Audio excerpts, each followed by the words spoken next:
একটি সুর জাদুলাই কোটি হৃদয়, যার প্রতিটি শব্দ লুকিয়ে আছে ভালোবাসা, শ্রদ্ধা এবং প্রার্থনার অশ্রু। ইয়া নবী সালাম আলাইকা, ইয়া হাবিব সালাম আলাইকা।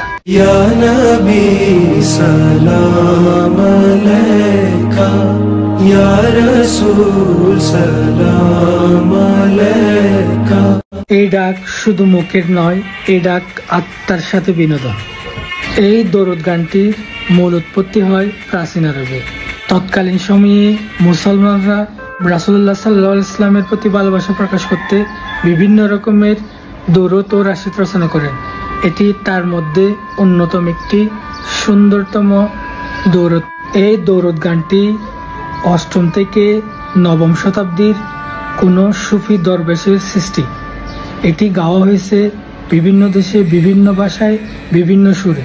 সুফিরা বিশ্বাস করেন কিছু সুর রয়েছে যেগুলো আল্লাহর কাছাকাছি নিয়ে যায়।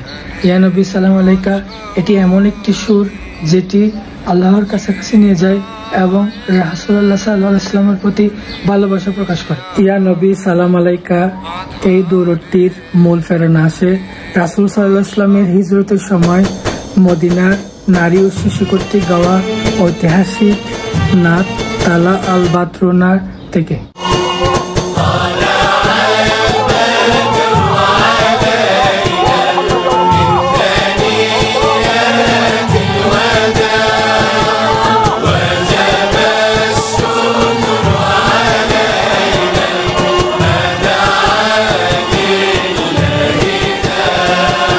এটির সুর মাকাম হিজাজ স্কেলে গঠিত।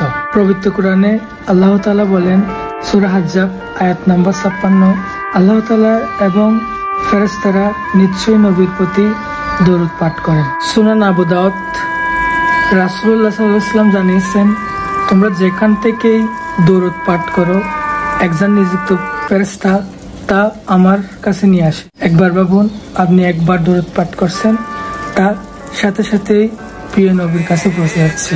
এই দরুদ শুধু নবীজিকে স্মরণ করে না, বরং তার দয়া, তার মাফ করার ক্ষমতা, তার অনুপ্রেরণা আমাদের মন, আমাদের হৃদয়কে ভরিয়ে দেয়। এই নবী আপনার প্রতি সালাম, লাখো সালাম, হাজার সালাম। আপনার প্রতি সালাম, হাজার সালাম, লাখো সালাম।